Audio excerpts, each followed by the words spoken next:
¿Alguna vez has oído hablar de los biomateriales? ¿Sabes de qué están compuestos y cuáles son sus usos y aplicaciones? Bueno, en este video te explicaremos todo acerca de estos.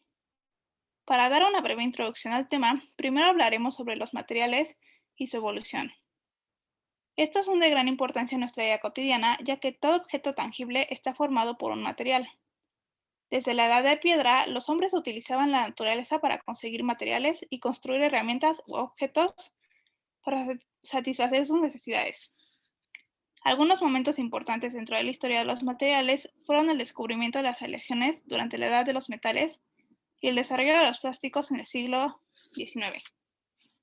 Con el paso de los años y los avances en la ciencia y tecnología, hemos descubierto y desarrollado distintos tipos de materiales, cada uno con propiedades y funciones diferentes. En cuanto a los biomateriales, el primero fue desarrollado en 1920 por Rainer Erdel y Charles French, un dentista y un metalúrgico que crearon la aleación Vitalium.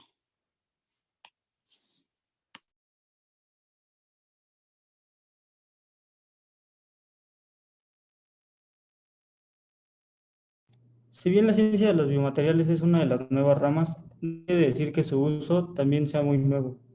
Tiene una historia de más de 9000 años. Para contarles una breve parte de la historia de los biomateriales, podemos resaltar los siguientes eventos.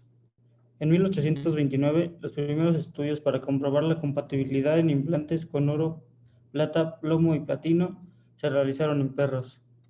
En 1870 se introdujeron técnicas quirúrgicas que reducían la infección.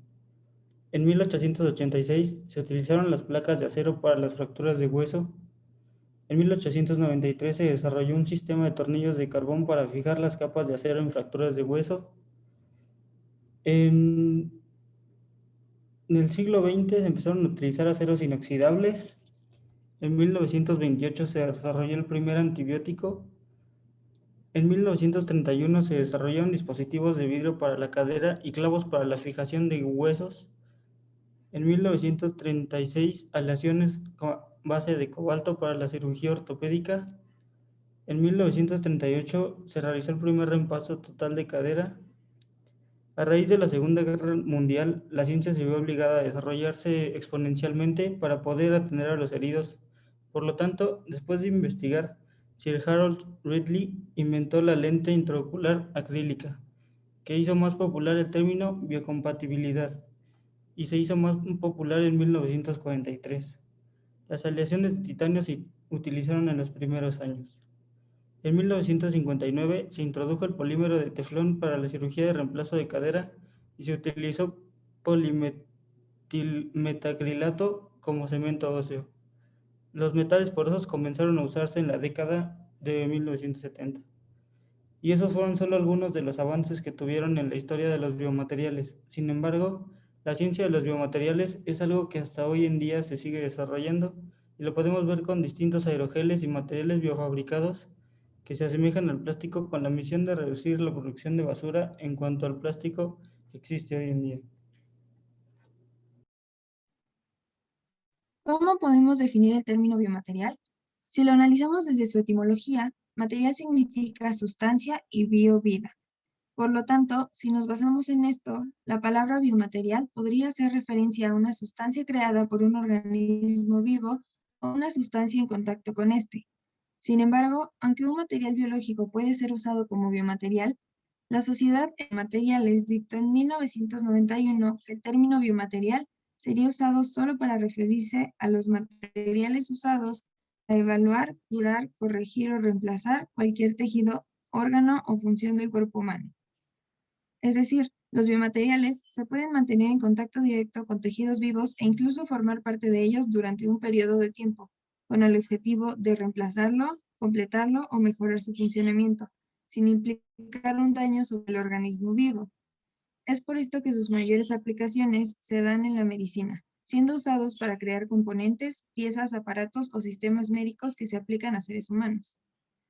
Para cumplir su objetivo principal, requieren estar en contacto con el tejido y sistema del organismo, por lo que el material debe contar con específicas mecánicas y lógicas, biocompatibilidad, adaptabilidad, estabilidad química, tiempo de fatiga peso y densidad adecuados y que no tenga propiedades cancerígenas.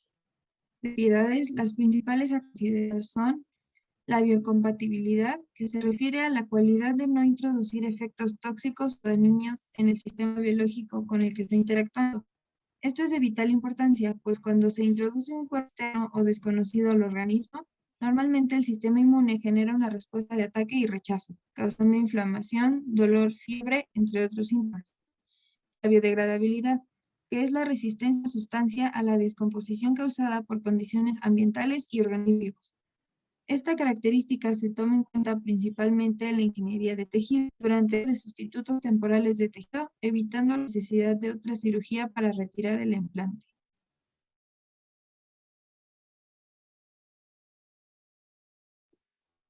Ahora que sabemos qué es un biomaterial y cuáles son sus características, podemos hablar sobre los distintos tipos de biomateriales según sus clasificaciones. Para comenzar, se clasifican según su origen y este puede ser natural, como la celulosa, seda y colágeno, o sintético, a los cuales normalmente se les llama materiales biomédicos. Dentro de los sintéticos se pueden clasificar nuevamente de acuerdo a su naturaleza y pueden ser metales, polímeros, cerámicos y compuestos. Los de naturaleza polimérica tienen propiedades similares a los tejidos vivos, por lo que son los más usados en implantes e ingeniería de tejidos. Son elásticos, de fácil fabricación y baja densidad, pero tienen baja resistencia mecánica y se degradan fácilmente. Algunos ejemplos comunes son el nylon, el teflón y las siliconas. Los metales, como el acero y aleaciones de titanio, se usan en prótesis ortopédicas y dentales. Estos tienen buenas propiedades mecánicas ya que son resistentes al desgaste e impacto. No obstante, tienen baja biocompatibilidad, alta densidad y son corroídos fácilmente. Los cerámicos tienen buena biocompatibilidad y son químicamente inertes y estables. Algunas de sus desventajas son que no son elásticos, son difíciles de producir, tienen alta densidad y tienen problemas relacionados con esfuerzos de alto impacto. Algunos ejemplos de biomateriales cerámicos son aluminatos de calcio, carbonos, óxidos de aluminio y titanio. Usualmente se usan en prótesis óseas y válvulas de corazón. Por último, los compuestos tienen propiedades muy variadas dependiendo de los elementos por los que estén conformados. Son usados en todos los campos de la bioingeniería y algunos ejemplos son los nanocompósitos, las aleaciones intermetálicas complejas y las cerámicas metal-nitrógeno o metal-carbono. Su única desventaja es su alto costo y dificultad de producción. Por otra parte, los biomateriales también se clasifican según la respuesta biológica en la interfase implante-tejido y pueden ser inertes, bioactivos, reimplantados, biodegradables y no degradables. Los bioinertes no provocan rechazo por parte del cuerpo y tienen la capacidad de permanecer por periodos prolongados de tiempo en entornos altamente corrosivos por fluidos corporales. Algunos biomateriales de este tipo son las aleaciones de cromo-cobalto, el titanio y los cerámicos a base de magnesio, aluminio y circonio. Debido a estas propiedades, se usan en cirugía maxilofacial y craneal e implantes permanentes. Los biodegradables o bioabsorbibles están diseñados con el fin de que se degraden o absorban con el paso del tiempo, siendo reemplazados por el tejido del huésped. Algunos ejemplos son las suturas reabsorbibles o materiales de relleno para reconstrucciones óseas. Entre los biomateriales biodegradables se encuentran distintas cerámicas y polímeros como el fosfato tricálcico y la hidroxiapatita. Y en último lugar están los bioactivos, que al interactuar con los fluidos corporales reaccionan y forman fuertes enlaces interfaciales entre el implante y tejido. Estos son utilizados para prótesis ortopédicas e implantes dentales, y algunos ejemplos son cerámicas vítreas, compuestos de hidroxiapatita y titanio, y vidrios bioactivos.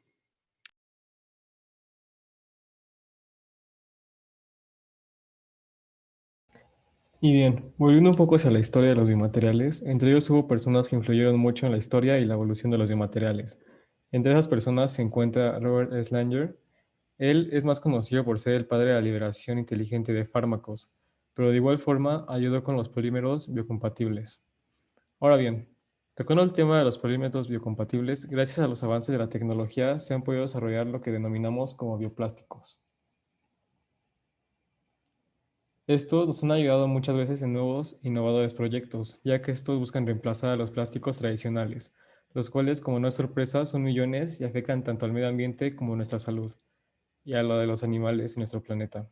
Lo interesante de los bioplásticos es que algunos de ellos pueden resultar ser biocompatibles con el cuerpo humano, y esto los convierte en biomateriales, ya que no generan una respuesta negativa por parte del cuerpo al usarlos y para reemplazar algún tejido o ayudar al funcionamiento de alguno.